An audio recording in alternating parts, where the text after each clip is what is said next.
Hello बच्चों, I am Rashmi your maths teacher. तो 9.4 exercise का क्वेश्चन 15। तो यहाँ से हमारी वर्ड प्रॉब्लम स्टार्ट हो जाएगी। 15 से लेकर के 22 तक हमारी वर्ड प्रॉब्लम है। उसके बाद हमारा एक ऑब्जेक्टिव क्वेश्चन है।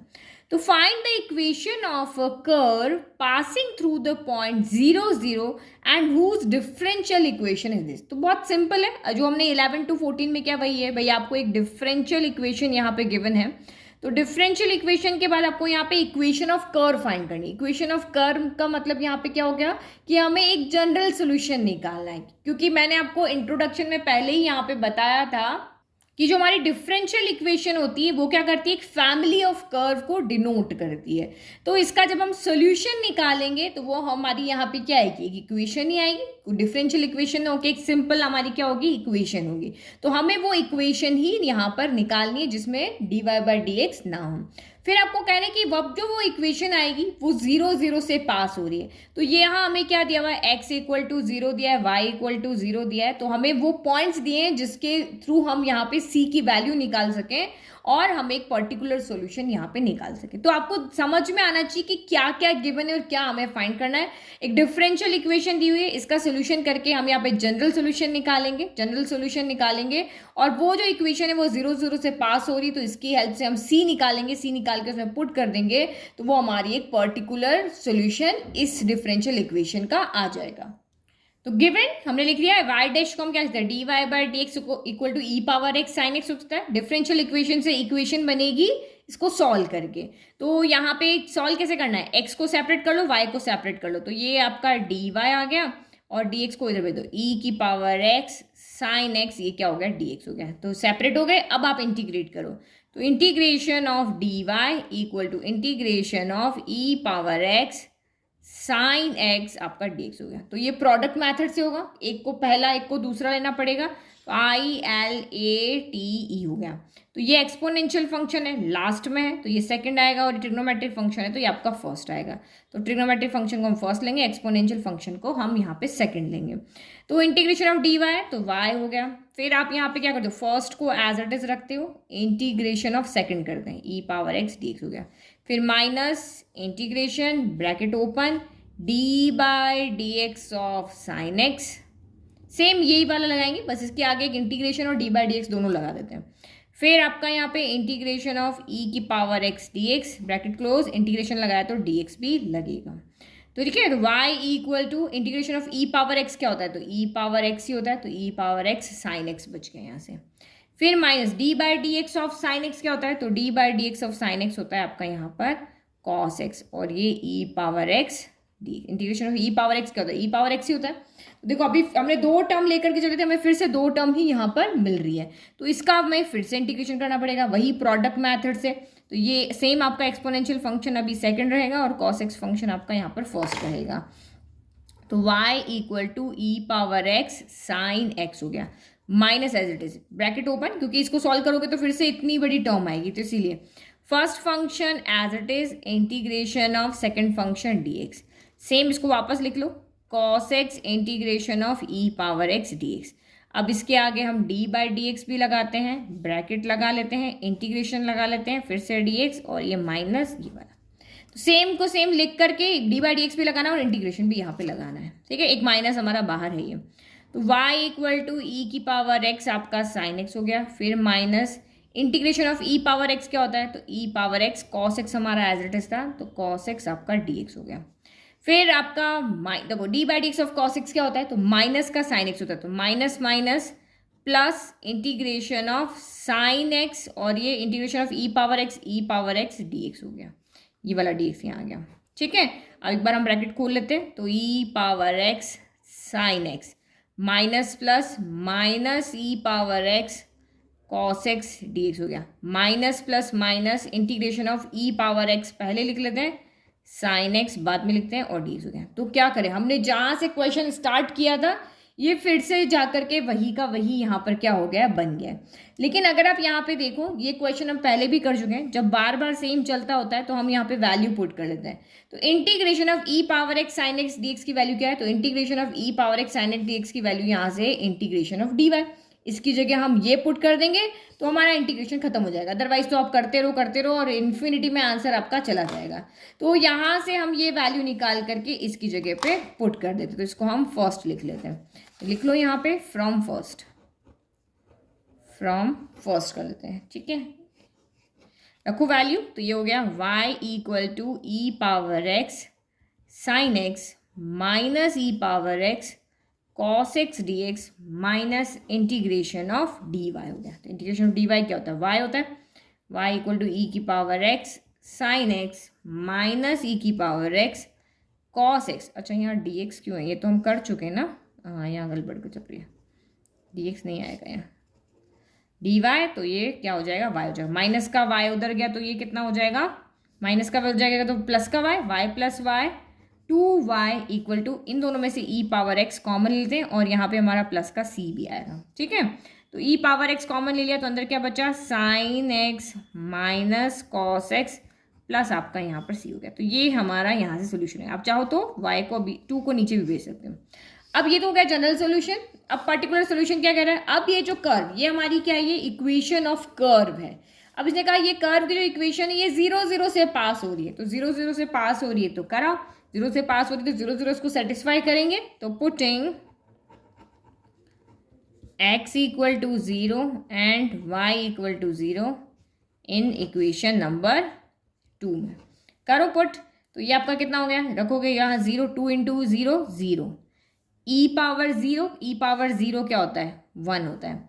साइन 0 माइनस कॉस 0, तो साइन 0 0 होता है, कॉस 0 क्या होता है, 1 होता है। रख लोगे ना, तो सॉल्व कर लोगे भाई, y की जगह 0 रखा, 2 0 0, ई पावर 0 1 हो गया, साइन 0 0, कॉस 0 1 हो गया और ये प्लस का c हो गया। तो ये आपका कितना गया, 0 equal to 1 into minus one plus c हो गया। तो यहाँ से जब आप सॉल्व कर रहे हो -1 उधर आ गया, c इक्वल टू आपका यहाँ पे क्या हो गया, 1 हो गया। तो इसका मतलब तो इक्वेशन ऑफ कर्व क्या बन जाएगी, नाउ पुट, अगर आप c की वैल्यू पुट कर दोगे तो equation of curve will be कितनी हो जाएगी, ये 2y equal to e power x sine x minus cos x plus 1 हो गया। हम 1 को उधर भेज दें क्योंकि पीछे के आंसर में 1 उधर है, 2y minus 1 equal to e power x sine x minus cos x। ये आपका क्या होगा, इक्वेशन ऑफ कर्व, ठीक है। तो ये हमारा क्वेश्चन का आंसर हो गया कि भाई हमने इक्वेशन ऑफ कर्व कह रहे थे तो हमने इक्वेशन ऑफ कर्व निकाली। इक्वेशन कर्व निकाला मीन सॉल्व करना, डिफरेंशियल इक्वेशन में से डी बाई डी एक्स को हटा देना। फिर आप इसने कहा कि भाई इस पॉइंट से पास हो रही, दैट मीन्स आपको समझ में आना चाहिए कि जनरल सोल्यूशन को पर्टिकुलर सोल्यूशन में हमें चेंज करना है, यानी कि सी की वैल्यू निकालनी, वो हमने निकाल करके वापस पुट कर दी। तो ये हमारा हो गया इक्वेशन का सोल्यूशन। नाउ क्वेश्चन नंबर देखो 16। क्वेश्चन नंबर 16 भी वैसे ही है। For the differential equation x y d y by d x x plus 2 y plus 2 find the solution curve. Solution curve मतलब इस इक्वेशन को हमें यहाँ पे क्या करना है, सॉल्व करके और जनरल सोल्यूशन निकालना है। फिर जो आपका सोल्यूशन कर्व आएगा, यानी जो जनरल सोल्यूशन है वो आपका इस पॉइंट से पास हो रहा है, तो ये पॉइंट उसको सेटिस्फाई करा के सी निकाल लेंगे और हमारा पर्टिकुलर सोल्यूशन हमें यहाँ पर मिल जाएगा। तो चलो अब इसको कैसे सॉल्व करेंगे, एक्स को सेपरेट करो, वाई को सेपरेट करो, तो इधर वाई रख लेते हैं, डी एक्स नीचे तो इधर एक्स भेज देते हैं। तो आप यहाँ पे देखो इधर क्या है, आपका वाई भी है और डी वाई भी है, तो इधर सिर्फ वाई प्लस 2 है, तो ये आपका यहाँ पर चला जाएगा नीचे। फिर इक्वल टू यहाँ पे क्या है, एक्स प्लस 2 तो पहले से, यहाँ एक्स है तो ये एक्स आ जाएगा नीचे और डी एक्स चला जाएगा ऊपर हो जाएगा, ठीक है। तो स्टेप नंबर 1 हो गई। Step number 2 now integration. Step number 2 क्या होती है आपकी, सेपरेट कर लिया, अब आप इंटीग्रेशन करो। तो integration of y upon y plus 2 dy हो गया। फिर equal to integration of x plus 2 upon x क्या हो गया, dx हो गया। तो देखो अभी देखा जाए तो डायरेक्ट इंटीग्रेशन तो हमें दोनों का ही नहीं आता, ना तो x प्लस 2/2 का आता है, ना y अपॉन y प्लस 2 का आता है। तो हमें इसको इंटीग्रेशन की फॉर्म में चेंज करना पड़ेगा। तो यहाँ पे क्या करते हैं, जो डिनोमिनेटर है वो एज इट इज ऊपर बना लेते हैं। तो कैसे बनाएंगे, y नीचे प्लस 2 है तो प्लस 2 माइनस 2 कर देंगे, है ना। ये सब हम पहले कर चुके हैं, इसका इंटीग्रेशन नहीं आता, ना मेथड ऑफ सब्स्टिट्यूशन लग रहा है। y प्लस 2 का डिफरेंशिएशन करोगे तो क्या आएगा, 1 आएगा, लेकिन ऊपर 1 नहीं है, y dy कहीं नहीं मिल रहा। और यहाँ पे क्या है, नीचे x है तो हम इसको सेपरेट कर लेते हैं, x अपॉन x, भाई डिनोमिनेटर को दोनों के साथ अलग अलग लिख लो ताकि ये इंटीग्रेशन के फॉर्म में चेंज हो जाए। अब यहाँ पे भी सेम हम ऐसे ही करेंगे, integration of y plus 2 upon y plus 2, -2/y+2 और ये आपका dy हो गया। फिर इक्वल टू x से x कैंसिल, तो इंटीग्रेशन ऑफ 1+2/x dx हो गया। सेम यहाँ पे भी होगा, y+2 से आपका y+2 यहाँ पे क्या हो जाएगा, ये देखो x से x one time cancel, y+2 से y+2 वन टाइम कैंसिल, तो ये आपका यहाँ पे क्या हो जाएगा, इंटीग्रेशन ऑफ 1 - 2/y+2 dy हो गया equal to integration of 1+2/x dx हो गया। करो सेपरेट, dy अंदर चला गया तो इंटीग्रेशन ऑफ dy हो गया। फिर -2 हमने आगे लिया, इंटीग्रेशन ऑफ 1/y+2 dy हो गया। फिर यहाँ हो गया इंटीग्रेशन ऑफ dx हो गया। भाई हम dy को इसके पास dx को इसके पास ले जा रहे हैं। फिर +2 हमने बाहर लिया, इंटीग्रेशन ऑफ 1/x आपका dx हो गया। चलो करो, अब आपको सबको इंटीग्रेशन करना था, इंटीग्रेशन ऑफ dy y हो गया। फिर -2 इंटीग्रेशन ऑफ 1/समथिंग इज लीनियर, तो लॉग मॉड्यूलस ऑफ y+2 हो गया। फिर equal to integration of dx x हो गया। फिर यहाँ पे क्या होगा 1/x, तो ये कितना हो गया, लॉग मॉड्यूलस ऑफ x हो गया, प्लस आपका यहाँ पर c हो गया। अब क्या करें, लॉग को एक तरफ ले लेते हैं, टर्म को एक तरफ ले लेते हैं, थोड़ा सा इसको सॉल्व कर लेते हैं। प्लस x उधर जाएगा तो माइनस का x हो गया। फिर ये क्या होगा 2 लॉग मॉड्यूलस ऑफ x, ये माइनस का इधर आके +2 log modulus of y+2 plus आपका c हो गया। अब यहाँ पे देखो, हम यहाँ से चाहे तो 2 कॉमन भी ले सकते हैं और 2 आप आगे भी ले सकते हो, कैसे भी आप इसको कर सकते हो। चाहे तो पहले 2 कॉमन ले लो, फिर log m + log n कर दो, या सीधा आप यहाँ पे पावर को ऊपर भेजो, दोनों तरीके से करोगे आंसर सेम आएगा। तो ये हमने ऊपर भेजा तो log x² हो गया। फिर और यहाँ पे क्या हो गया, log y+2 का स्क्वायर हो गया प्लस c। तो अब log m + n करो, log m + n क्या हो जाएगा, log m × n, तो ये हो गया x² और y+2 का स्क्वायर प्लस आपका c हो गया। तो ये हमने थोड़ा सा इसको क्या कर दिया, यहाँ पे सॉल्व कर दिया। फिर अब ये इक्वेशन किससे पास हो रही है, 1, -1 से, तो x की जगह 1 रखेंगे, y की जगह -1 रखेंगे, तो लिखेंगे इक्वेशन 1 इज पासिंग थ्रू 1, -1। तो क्या करोगे, पुट x = 1 एंड y = -1 करो पुट। इसमें x की जगह पहले y की जगह -1 तो -1, x की जगह 1 तो 1 हो गया। फिर ये log x², तो ये log 1 हो गया, 1 का स्क्वायर तो 1 ही होता है। फिर आपका y+2 का होल स्क्वायर, तो y कितना -1 + 2 का होल स्क्वायर, ठीक है, और ये प्लस आपका c आ गया, ठीक है। तो -1 क्या हो गया, -2 हो गया। log 1 आपका क्या होता है, यहाँ पे 0 होता है, तो 0 × समथिंग इज 0, तो प्लस आपका c हो गया। तो दिस एम्प्लाई c की वैल्यू कितनी आ रही है, यहाँ पे आपकी -2 आ रही, तो c की वैल्यू आप पुट कर दो और आपका यहाँ पे क्या हो जाएगा, पर्टिकुलर सोल्यूशन हो जाएगा। पुटिंग c = -2 इन इक्वेशन नंबर 1, तो करो y - x = log x²। मैंने इसीलिए पहले ही सॉल्व कर दिया कि मुझे बाद में ना सॉल्व करना पड़े, और c की जगह -2 हो गया, तो -2 को आप उधर भेज दो, तो ये कितना हो गया, y - x है ना, एक वैल्यू लॉग को इधर से बाकी उधर भेज दो, y - x + 2 = log x² y+2 का whole square. This is your final answer, ठीक है।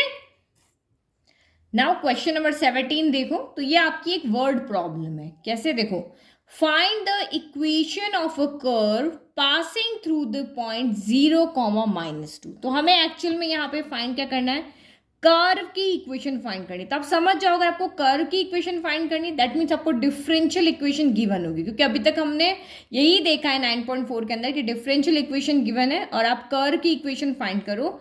तो कर्व की इक्वेशन हम जनरल सोल्यूशन फाइंड करते हैं, फिर वो जो कर्व की इक्वेशन है वो इस पॉइंट से पास हो रही, दैट मीन्स हमें पर्टिकुलर सोल्यूशन बताना है यहाँ पे। गिवन दैट, अब आपको गिवन क्या है, तो आपको कुछ ऐसी कंडीशन दी हुई होगी जिससे कि आप एक डिफरेंशियल इक्वेशन बना सको।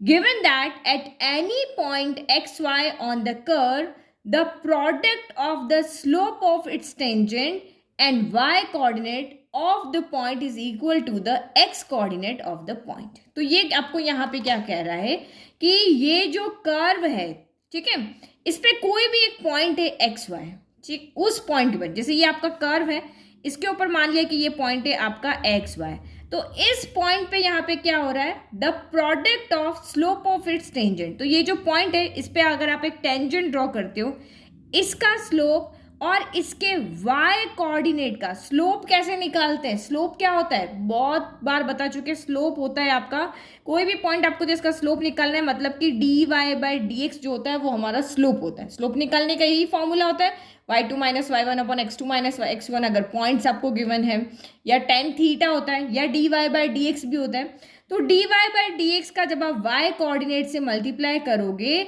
तो ये किसके इक्वल आएगा, इसके x कोऑर्डिनेट के इक्वल आएगा। तो यहां से हमारी क्या बन गई, एक डिफरेंशियल इक्वेशन बन गई।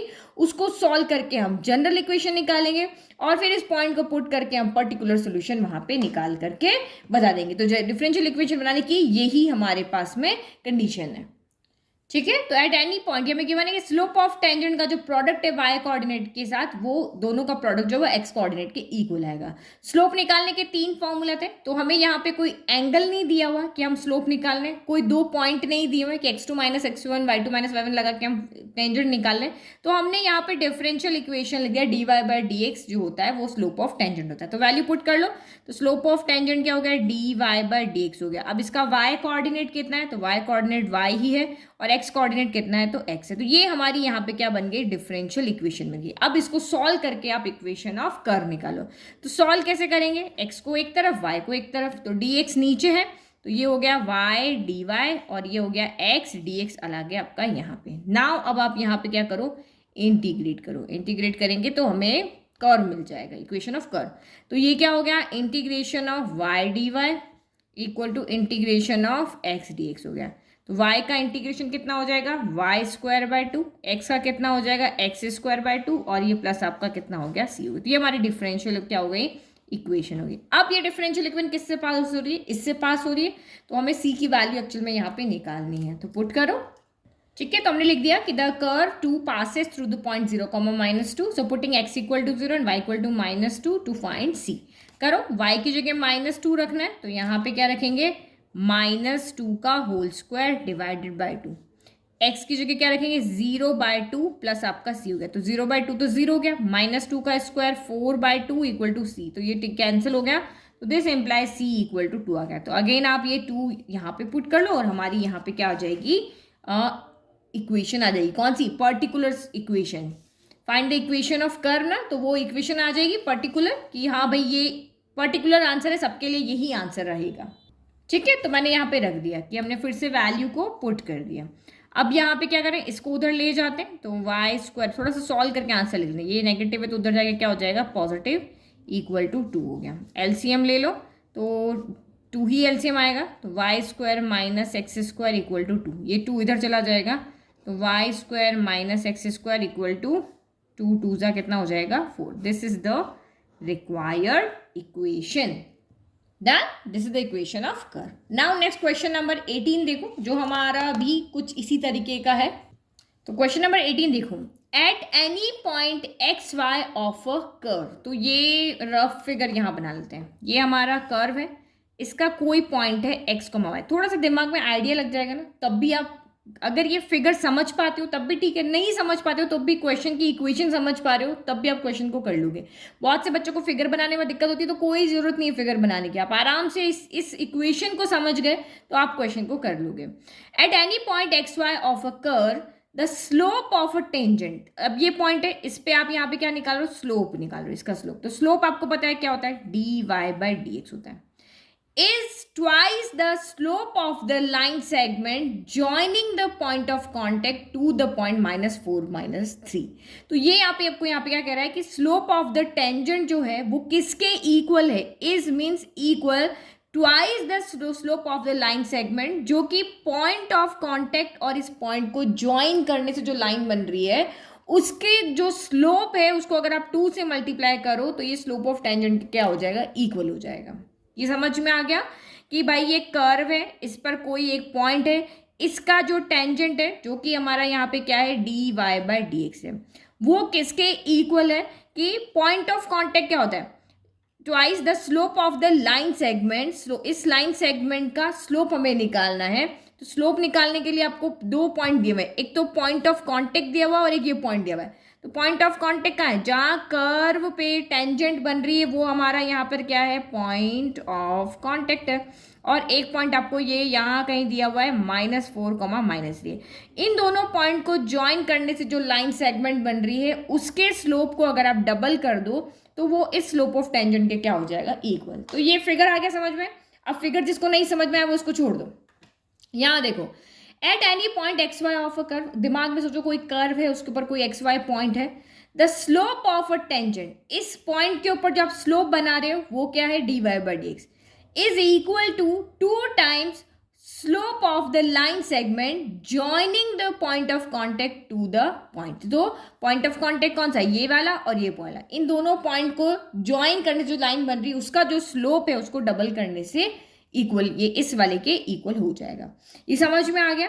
तो स्लोप ऑफ टेंजेंट का फॉर्मूला हमारा होता है dy बाई डी एक्स होता है, फिर इक्वल टू 2 इंटू, अब ये जो लाइन सेगमेंट है उसका स्लोप निकालने के लिए हमें क्या कंडीशन दी हुई, तो हमें 2 पॉइंट दिए हुए हैं। तो टेन थीटा फॉर्मूला होता है dy बाई डी एक्स होता है, और 2 पॉइंट दिए हो तो y2 minus y1 upon x2 minus x1, ये फॉर्मूला भी होता है। तो यहाँ पे 2 पॉइंट हमें दिए हुए हैं तो ये फॉर्मूला हमारा लग जाएगा, कौन सा वाला, y2 minus y1 upon x2 minus x1, ये फॉर्मूला हमारा यहाँ पे एप्लीकेबल हो जाएगा। तो आप किसी को भी y1 y2 किसी को भी x2 y2 आप यहाँ पे ले सकते हो। तो मैं यहाँ पे क्या करती हूँ, इनको ले लेती हूँ मैं x2 y2 ले लेते हैं, इसको हम यहाँ पे x1 y1 ले लेते हैं। तो y2 माइनस y1 तो y -3 माइनस y, और ये क्या हो जाएगा आपका नीचे, तो x2 तो -4 माइनस x हो जाएगा। ठीक है, अब इसको आप सॉल्व करोगे तो आपको यहाँ पे क्या मिलेगा, इक्वेशन ऑफ कर्व मिलेगा। अब इक्वेशन ऑफ कर्व आपका यहाँ पे क्या होगा, यही बोला ना, find the equation of curve given that it passes through -2, 1। तो ये आपका यहाँ पे क्या है, पर्टिकुलर सोल्यूशन निकालने के लिए आपको यहाँ पे पॉइंट दिए हुए हैं। तो चलो अब हम इस इक्वेशन को यहाँ पे सॉल्व करते हैं। तो थोड़ा सा इसको सिंप्लीफाई कर लेते हैं। ये देखो dy by d x equal to 2 into, minus यहाँ से कॉमन निकाला तो ये दोनों पॉजिटिव हो गए, 3 प्लस वाई हो गए, फिर माइनस यहाँ से भी कॉमन निकाला तो ये 4 प्लस एक्स हो गए, माइनस से माइनस आपका कैंसिल हो गया। अब सेपरेट करो, 3 प्लस वाई को इधर ले जाते हैं तो ये कितना हो गया, d y upon 3 plus y हो गया, और ये कितना हो गया, 2 यहाँ पे है ये, और 2 अपॉन 4 प्लस एक्स यहाँ पे है ये, और डी एक्स यहाँ पे आ गया। नाउ अब आप इसको इंटीग्रेट करो, ठीक है, नाउ इंटीग्रेटिंग तो कितना हो जाएगा, इंटीग्रेशन ऑफ 1/3 प्लस वाई लिखो या y+3 dy हो गया, पॉजिटिव इसलिए कोई फर्क नहीं पड़ रहा। 2 इंटीग्रेशन ऑफ 1/x+4 आपका dx हो गया। तो बहुत ईजी है, 1 समथिंग समथिंग इज लीनियर, तो लॉग मॉड्यूलस ऑफ y+3 हो गया। फिर इधर भी से 1 समथिंग समथिंग इज लीनियर, तो 2 लॉग मॉड्यूलस ऑफ x+4 हो गया, प्लस आपका यहाँ पर c हो गया। ठीक है, अब ये भी लॉग है ये भी लॉग है तो सॉल्व हो जाएगा। पहले 2 को हमें आगे भेजना पड़ेगा, तो लॉग m लॉग n क्या हो जाएगा, n लॉग m क्या होगा, लॉग m पावर n हो जाएगा। Log modulus of y+3 equal to log x+4 का होल स्क्वायर पॉजिटिव होता है तो मॉड्यूलस की जरूरत नहीं है। ठीक है, अब क्या करोगे आप यहाँ पे, हम यहाँ पे करते हैं कि लॉग को इधर भेज देते हैं, तो log m minus log n हो जाएगा, log modulus of y+3 minus log x+4 का स्क्वायर इक्वल टू c। तो log m minus log n क्या हो जाएगा, लॉग m अपॉन n, तो ये हो जाएगा y+3 अपॉन x+4 का होल स्क्वायर इक्वल टू आपका c हो गया। अब देखो यहाँ पे मैं अगर -2 -1 की वैल्यू रखूँ तो लॉग यहाँ 7 का 7 आएगा, और c यहाँ पे क्या है, कॉन्स्टेंट। ये हम अपने अकॉर्डिंग इक्वेशन को इजी बनाने के लिए करते हैं, ये आपका यहाँ पे जनरल सोल्यूशन हो गया। बट मुझे यहाँ से लॉग हटाना है ताकि मैं एक सिंपल c की वैल्यू यहाँ से निकाल सकूँ। तो c आपका कांस्टेंट है, क्या मैं इधर भी लॉग लगा सकती हूँ, y+3 अपॉन x+4 का square equal to log c, क्योंकि ये तो एक कांस्टेंट है, चाहे लॉग लगाओ चाहे स्क्वायर करो चाहे मल्टीप्लाई करो, उससे कोई फर्क यहाँ पर नहीं पड़ेगा। तो मैं यहाँ पे इसीलिए आंसर में क्या कर रही हूँ, लॉग c कर दिया। अब इस लॉग से ये लॉग यहाँ पे क्या हो जाएगा, कैंसिल, भाई ये लॉग इधर आएगा तो e पावर लॉग c होगा, कैंसिल हो जाएगा। तो मेरा आंसर मुझे क्या मिल गया, सिंपल फॉर्म में मिल गया, x+4 का स्क्वायर इक्वल टू c। तो यहाँ से मुझे c क्या मिलेगा, एक नंबर की फॉर्म में मिल जाएगा। तो हम इस तरह से कर सकते हैं, कांस्टेंट के साथ हम कुछ भी कर सकते हैं। कांस्टेंट, क्योंकि अगर मैंने इसको ओनली c5 था, लॉग लगाने के बाद मान लो ये 2 बन गया तब भी कांस्टेंट है, 5 का 2 बन गया तब भी कांस्टेंट ही तो है। तो अब हमें यहाँ पे क्या करते हैं, ये कर्व जो हमारी इक्वेशन है ये इससे पास हो रही तो ये इसको सेटिस्फाई करेगा। ठीक है, तो मैंने लिख दिया द कर्व पासेस थ्रू -2, तो put x equal to -2 and y equal to 1 to find c। तो रखो y की जगह 1 रखा तो 1 प्लस आपका 3 हो गया, x की जगह -2 रखो तो -2 प्लस 4 का स्क्वायर इक्वल टू आपका c हो गया। तो 3 प्लस 1 4 हो गया, 4 में से 2 गया तो 2 का स्क्वायर भी यहाँ पर कितना हो गया 4, तो दिस इम्प्लाइज 4 के 4 आता है 1 टाइम, तो c इक्वल टू आपका 1 आ गया। अब ये c की वैल्यू को यहाँ रख दो, putting c equal to 1 in equation number 1, तो 1 में हम रख लेते हैं, तो ये कितना हो गया y plus 3 upon x plus 4 का स्क्वायर इक्वल टू 1 हो गया। तो हम इसको इधर भेज देते हैं, y plus 3 equal to x plus 4 का whole square. This is the required equation, this is the required equation. Find the equation of curve, हमें वो इक्वेशन चाहिए ना, तो जो इस पॉइंट से पास हो रही है यही वो इक्वेशन है। अगर आप इसमें x की जगह -2 और y की जगह 1 रखोगे तो लेफ्ट इक्वल टू यहाँ पर राइट होगा। ठीक है, तो कैसे हम इक्वेशन बना रहे हैं ये हमने 17 में देखा, 18 में देखा, अब एक और क्वेश्चन में देखो। अब देखो 19 हमारा उस क्वेश्चन से थोड़ा सा डिफरेंट है। The volume of a spherical balloon being inflated changes at a constant rate. तो ये आपका यहाँ पे क्या कर रहा है, देखो आप अगर आप अभी मार्केट से एक बलून खरीद के लेकर के आए हो, अभी आपने उसमें कुछ भी ब्लो नहीं किया, ठीक है, जैसे ही आप उसमें हवा भरोगे उसका वॉल्यूम क्या होगा, चेंज होता रहेगा। जैसे जैसे हवा भरते रहोगे उसका शेप बढ़ता रहेगा और उसका वॉल्यूम चेंज होता रहेगा। तो ये भी यहाँ पे क्या कह रहा है कि the volume of a spherical balloon being inflated changes at a constant rate. तो वो जो बलून का जो वॉल्यूम है ना एक कांस्टेंट रेट पे बढ़ रहा है। ये नहीं है कि अभी अगर टाइम अभी हमारा जो टाइम है उसके ऊपर तो वॉल्यूम हमारा 5 है और फिर एकदम से 25 हो गया, ऐसे नहीं, एक कांस्टेंट रेट पे 5 है तो फिर आपका 6 होगा, फिर 7, इस तरह से कांस्टेंट रेट पे एक एक एक एक बढ़ रहा है, तो एक एक बढ़ेगा, दो दो दो बढ़ रहा है, तो इस तरह से कांस्टेंट रेट पे वो बढ़ रहा है। If initially its radius is 3 units and after 3 seconds it is 6 units, find the radius of balloon after t seconds। तो यहाँ पे ये क्या कह रहा है, इस चीज को अच्छे से समझना। इनिशियल का मतलब यहाँ पे क्या होता है, अब बलून को आप बढ़ा रहे हो तो बलून बढ़ रहा है, दैट मीन्स उसकी क्या हो रहा है, रेडियस इंक्रीज हो रही है। क्या इंक्रीज हो रही है, रेडियस ही तो इंक्रीज हो रही है। जैसे अभी मैंने बलून ब्लो किया, अभी इतना छोटा था, ठीक है, देखो देखो ये आपको यहाँ कह रहा है if initially its radius is 3 units. अभी हमने जब बलून को लिया इनिशियली मतलब अभी हमने उसमें कुछ भी नहीं भरा, अभी हम मार्केट से जब उसको खरीद के लेकर के आए तो उसकी रेडियस कितनी थी, 3 यूनिट, यानी टाइम इक्वल टू 0। जैसे जैसे टाइम बढ़ेगा वैसे वैसे आपका बलून ब्लो होता रहेगा। हम यही टाइम के अकॉर्डिंग ही तो चेंज हो रहा है भाई। आप हवा भर रहे हो, मैंने 3 बजे हमने देखा बलून ऐसा था, लेकिन 3:05 पे जब मैंने यहाँ पे देखा तो मैंने इसमें एयर को फिल किया, तो अब इसका रेडियस क्या हो गया, 6 यूनिट हो गया। 3 सेकंड के बाद इसका यूनिट क्या हो गया, यहाँ पर 6 यूनिट हो गया। तो टाइम के अकॉर्डिंग जो है वो बलून क्या हो रहा है, चेंज हो रहा है, उसकी रेडियस में चेंज हो रहा है, लेकिन किसके अकॉर्डिंग, टाइम के अकॉर्डिंग। तो इनिशियली का मतलब यहाँ पे क्या होता है, हमारी फर्स्ट स्टेज। तो जब भी हम क्वेश्चंस करेंगे तो इनिशियली में जिसके भी रेस्पेक्ट में ये चेंज हो रहा है उसको हम 0 लेंगे। तो जब टाइम इक्वल टू 0 था तो उसकी रेडियस कितनी थी, ये यहाँ पे हम इसमें देख जब टाइम और ये आपकी यहाँ पे क्या हो गया, रेडियस। जब टाइम इक्वल टू 0 है तो इसकी रेडियस कितनी हो गई है, 3 यूनिट्स है। जब टाइम आपका इंक्रीज होके 3 सेकेंड्स हो गया तो अब इसकी रेडियस कितनी हो गई, 6 यूनिट्स हो गई।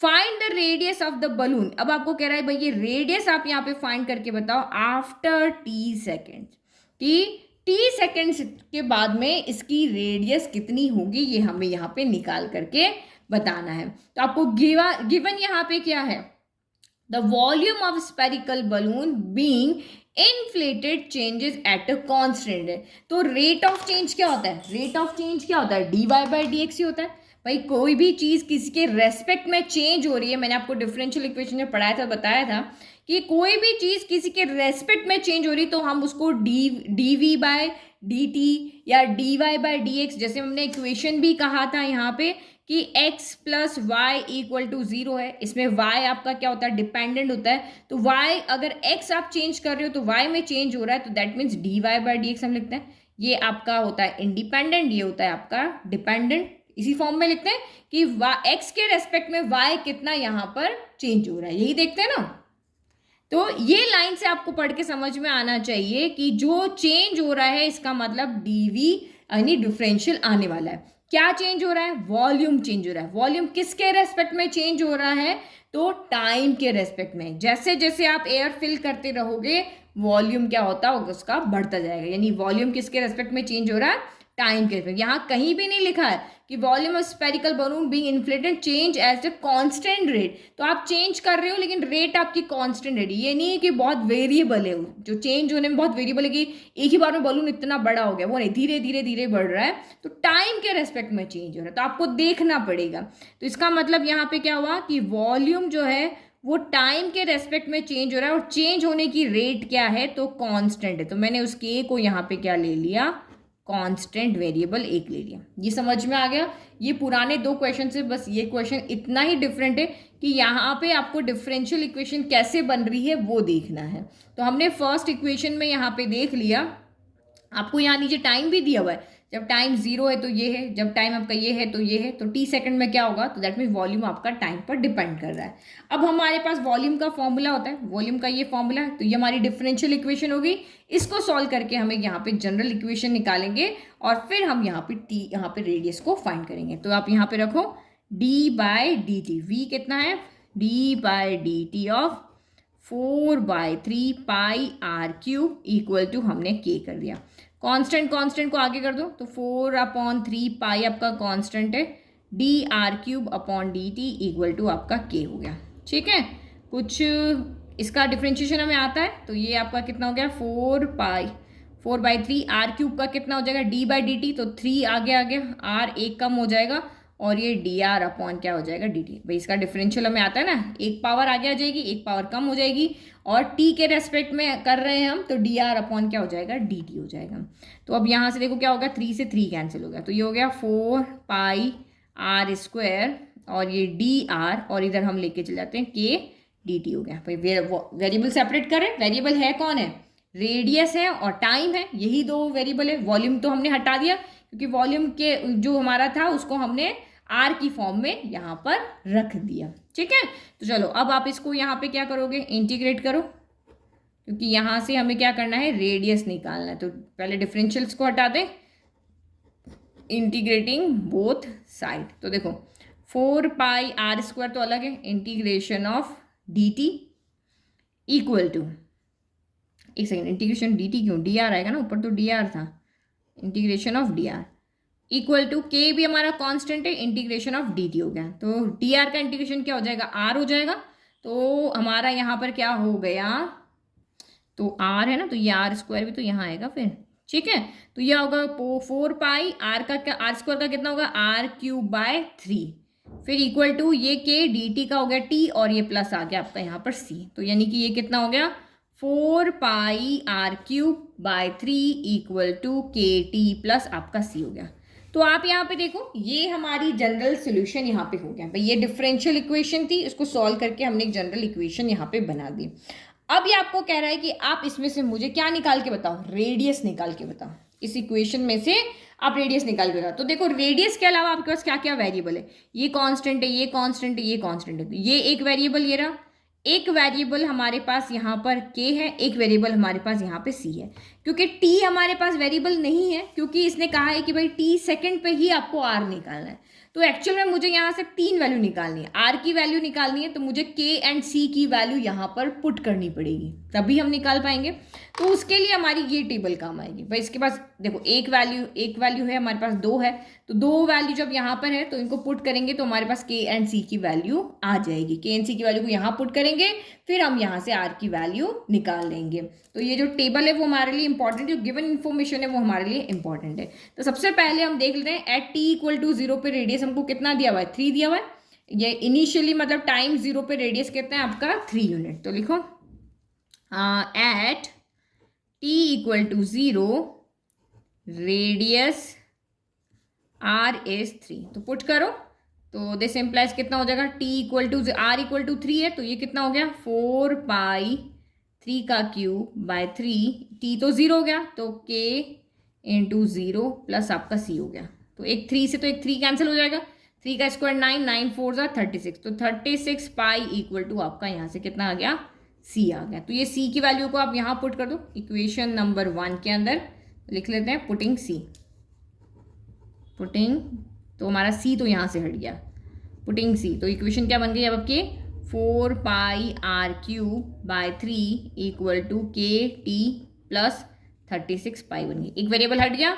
अब इसके अंदर आप फिर से वैल्यू को रखो, किसको, टाइम हमारे पास 3 है और रेडियस कितना है 6 है, तो put t equal to 3 and r equal to 6 लिखो यहाँ पे, हम इधर कर लेते हैं,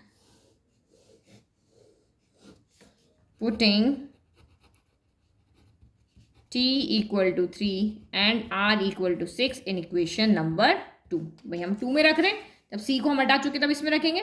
t इक्वल टू आप फिर से यहाँ पे कितना रख रहे हो, हमने वहां t इक्वल टू 0 रखा था और r इक्वल टू 6 रख रहे हैं, 4 पाई 6 क्यूब अपॉन 3, तो ये कितना हो जाएगा आपका 4 पाई 6 क्यूब बाय 3 इक्वल टू के टी, टी की जगह कितना रख रहे हैं 3, तो ये 3 और ये आपका k हो गया, फिर प्लस आपका 36 पाई हो गया। तो आप देखो अब यहाँ पे सिर्फ आपका k वेरिएबल है और कोई भी नहीं, तो यहाँ से k की वैल्यू निकालो, तो यहाँ पे 6 क्यूब है, तो आप 6 इंटू 6 इंटू 6 हो गया, 6 6 36, एक 3 से आपका ये कैंसिल हो गया तो 2 बच गया, 36 इंटू 2 72, 72 इंटू 4 कितना हो गया, तो 288 हो गया, तो 288 पाई बच गया।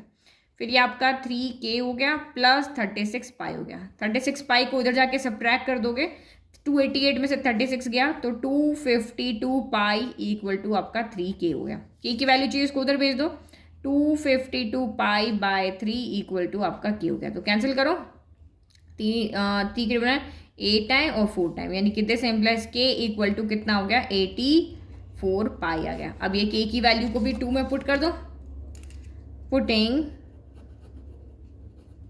k equal to 84 pi in equation number 2, तो यहाँ से देखो अब k भी हट गया, तो ये क्या बन गई आपकी equation 4 pi r cube by 3 equal to k की जगह रखो 84 पाई t प्लस 36 पाई हो गया। अब हमें r की वैल्यू चाहिए, सबको इधर भेज दो, बाकी सबको कहाँ पे कर दो, क्योंकि टाइम आपका कितना है, at time equal to t पे ही हमें ये कैलकुलेट करना। तो देखो यहाँ 4 है ना, इन दोनों में से 4 कॉमन निकाल के हम इसको काट लेते हैं, जो हम काट सकते हैं वो काट लेते हैं, ये न्यूमरेटर में, यहाँ से भी न्यूमरेटर में आएगा, तो देखो 4 पाई हम कॉमन लेते हैं, यहाँ 4 के 8 आया 2 टाइम, यह आया 1 टाइम, t बच गया।